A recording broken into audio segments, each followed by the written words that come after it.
At Thanksgiving dinner, my husband's family handed out gifts to everyone but me. His mother smirked, "We just forgot about you." My husband laughed along with them. I smirked back and said, "That's okay, I didn't forget about you." Their smiles faded as they opened my gift and realized what it meant. My husband, Mike, is close to his family. And by his family, I mean his mother and two sisters. They're a tight little trio, and I've never been able to break into their circle. I've been married to Mike for 6 years, and in all that time, I've been treated like an outsider. It started small. Little things, like how they would plan family trips and forget to invite me. Or how, at every gathering, they would reminisce about things from before I came along, making sure I had nothing to contribute. Barbara, my mother-in-law, was the worst. She had a way of smiling at me while cutting me down, a way of excluding me so casually that if I ever complained, I would look crazy. My sisters-in-law, Sharon and Diane, were just as bad. They followed Barbara's lead, throwing in their own snide comments when they could. Mike always told me to ignore it. He never defended me, never called them out, never told them to stop. He would just laugh and tell me I was overreacting. And I let it slide, because I loved him. Thanksgiving was always at Barbara's house. She loved hosting. She would spend weeks bragging about her handmade centerpieces and her famous stuffing. It was always a production. Every year, I told myself that this time would be different.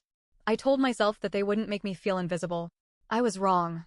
We arrived at her massive, perfectly decorated Connecticut home in the late afternoon.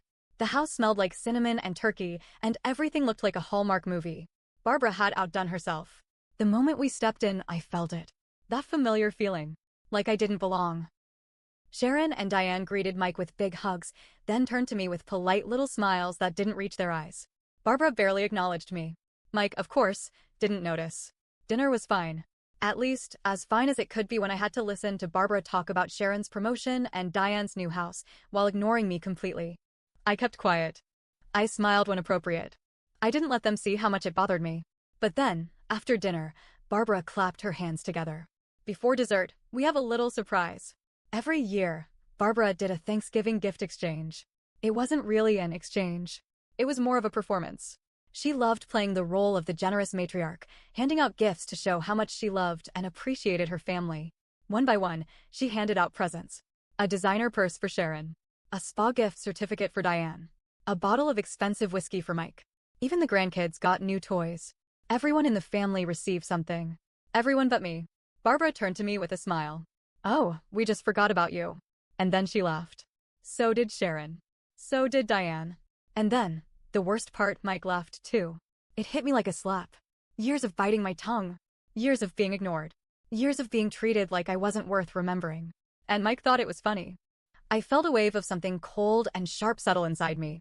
I smiled back. "That's okay," I said. "I didn't forget about you." The laughter stopped. I reached into my bag and pulled out a small, neatly wrapped box. I handed it to Barbara. Her smile faltered. She hesitated before taking it, glancing around as if expecting some kind of trick. The room was silent. "Go ahead," I said. "Open it." Barbara peeled back the wrapping paper slowly. Inside the box was a thick stack of papers. She frowned and pulled them out, scanning the first page. Her face changed. The color drained from her cheeks. She flipped to the next page. Then the next. Her hands started shaking. Sharon leaned over. Diane, too. They read over her shoulder. And then I saw it. That moment of horror when they realized what it was. Their surprise, Barbara's business, her beloved catering company, was in trouble. I knew, because I had spent the last few months looking into it. Barbara had been underreporting her income for years. She had been hiding money, claiming losses that didn't exist, and dodging taxes in ways that were very illegal. And I had proof. All neatly compiled. All carefully documented. All ready to be sent to the IRS. Barbara looked up at me, her mouth opening and closing like a fish. "Where did you get this?" she whispered. I took a sip of my wine. "Oh, I had some time on my hands while you were busy forgetting me." Barbara's husband snatched the papers from her hands. His face turned red as he read through them. "Barbara, what the hell is this?" Sharon and Diane started flipping through the pages, their expressions going from confusion to panic. "Mom?" Diane's voice was shaky. "What is this?" Barbara didn't answer. She couldn't. Because she knew. She knew exactly what it was. She knew that her entire business, her livelihood, her perfect reputation, it was all about to go up in flames. Mike just stared at me. He wasn't laughing anymore. No one was. And I wasn't done yet. The room was dead silent except for the sound of flipping pages and sharp, panicked breathing. Barbara's hands trembled as she clutched the papers. Sharon and Diane looked at their mother like she was a stranger. And Mike?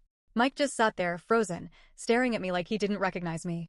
I let the silence stretch, savoring it, letting them feel the weight of what had just happened. Then Barbara did what Barbara always did when she was cornered. She went on the attack. "You little B***TCH, she hissed, voice shaking. "You don't know what you've done." I raised an eyebrow. "Oh, I think I do." She turned to Mike, grasping for control.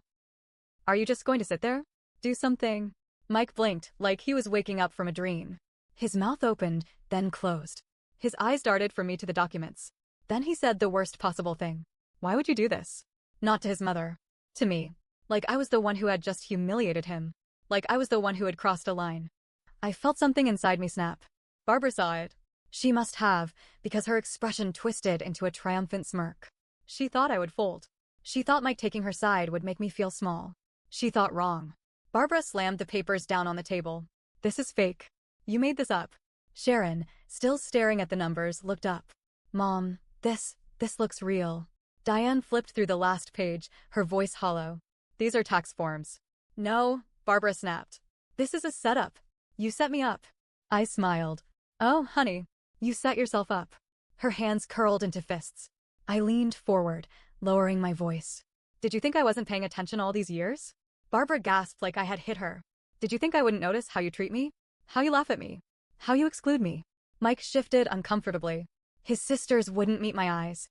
Barbara opened her mouth, but I kept going. "You've been committing tax fraud for years, Barbara." Sloppy, too. Her husband, who had been silent this whole time, spoke up. "How much trouble is she in?" I tilted my head. "If she fixes it fast? Maybe just fines. But if the IRS really digs in?" I clicked my tongue. "It could be bad." Barbara's face went pale. Her husband rubbed his forehead. "Jesus Christ, Barbara." Mike finally seemed to realize how serious this was. "Mom, what did you do?" Barbara snapped. She turned on me, eyes blazing. "You ungrateful little tramp. I let you into this family. I fed you." I laughed. Actually laughed. "Let me into this family?" I repeated. "Barbara, you forgot about me tonight on purpose. Just like you've been doing for 6 years." She had no defense. And then came the twist I didn't see coming. Sharon suddenly slammed the papers down. "How did you know to look into this?" she asked. I raised an eyebrow. "What?" Diane's eyes narrowed. "No one just digs into someone's taxes. You had to suspect something." A weird feeling crept into my stomach. Because they were right. I hadn't started looking into Barbara's finances because of the petty insults. I had done it because of something else. Something I wasn't supposed to know. Barbara was hiding money. And not just from the IRS. She was hiding it from someone else, too. Her own family. And that's when I realized. Barbara wasn't just committing tax fraud. She was stealing. From them. Sharon and Diane started flipping through the papers again, faster this time. "Mom," Sharon's voice was sharp now. "Why do some of these deposits say personal expense?" Diane frowned. "Wait, why are there withdrawals from Dad's account?" Barbara froze. Her husband turned to her slowly. "What the hell is she talking about?" Barbara's eyes darted around the room. I could see it happening, her mind racing, trying to come up with a lie, an excuse, anything. But Sharon and Diane weren't letting up. "You told us you didn't have any money to help with my house." Diane hissed. "You said you couldn't lend me anything when I lost my job last year." Sharon added. Barbara was sweating. Her husband snatched the papers again, flipping through them with wide eyes. "Barbara, answer them." For the first time that night, Barbara was speechless. Mike looked at me, his face a mix of shock and betrayal. Like he wasn't sure if I had just saved his family or set off a bomb. I met his gaze. And I waited. Because this was about to get so much worse. The silence in the room was thick, like the air before a storm. Barbara's eyes darted wildly, searching for a way out. But there was none. Sharon and Diane were both staring her down, flipping through the papers faster now, their minds catching up to what I had already pieced together. Barbara hadn't just been cheating the IRS, she had been stealing from her own family. And she knew it. Her husband, Richard, was gripping the papers so tightly his knuckles had gone white. His face had turned an ugly shade of red. "Barbara, what the hell is this?" Barbara opened her mouth, closed it again. Sharon's voice was shaking. "You lied to us." Diane was even paler than before. "You said there was no money to help us when we needed it. But you had it.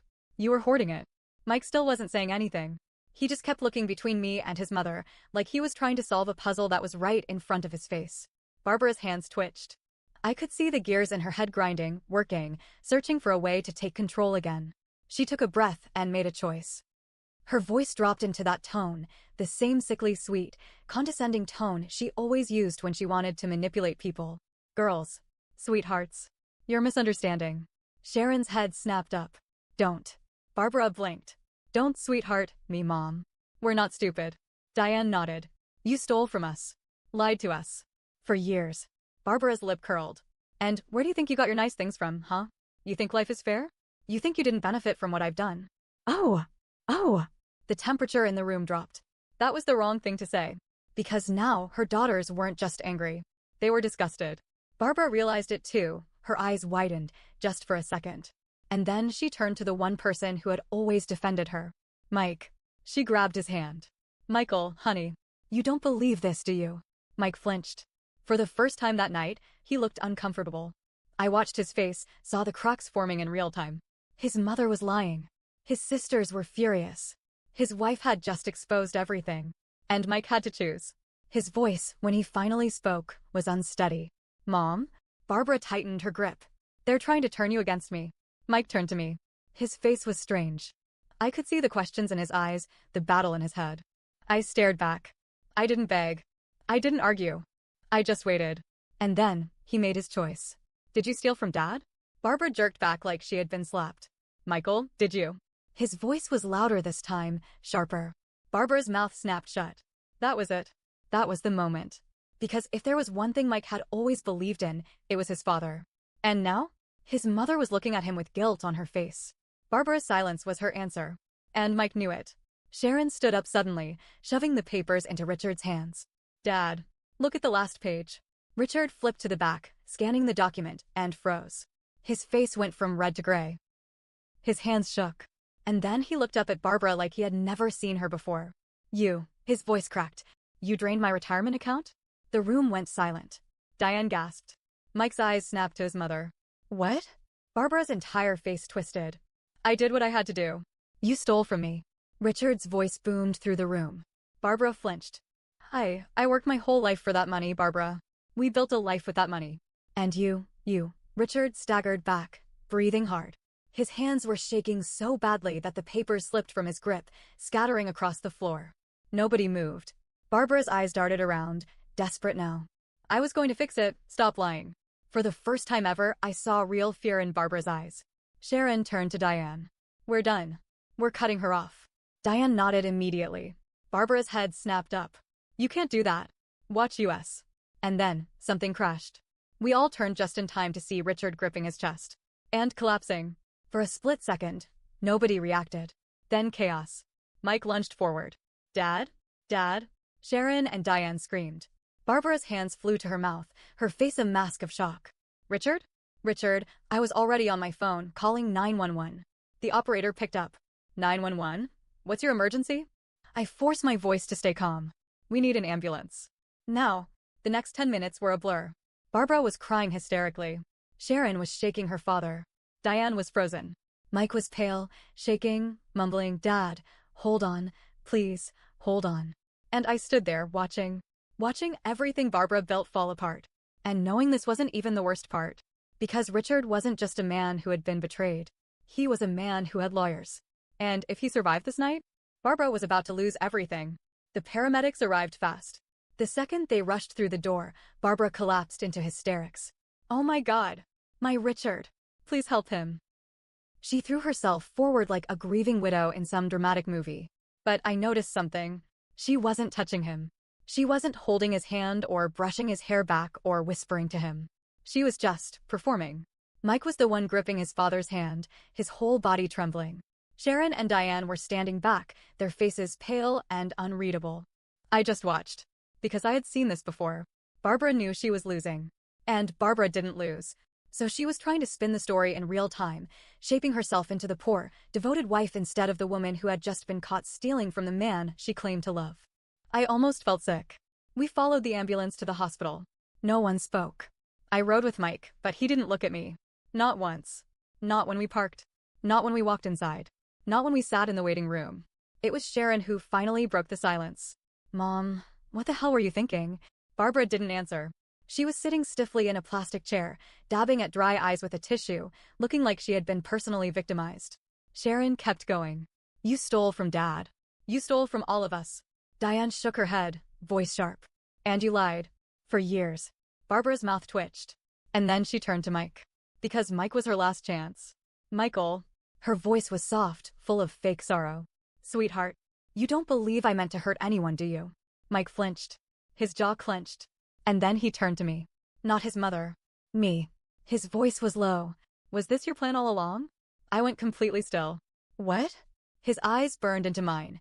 Was this the revenge you wanted? Destroying my family? I felt my stomach drop. Hard. Barbara's shoulders relaxed. She had just won him back. After everything. After all the lies. After stealing from him, from his sisters, from his father.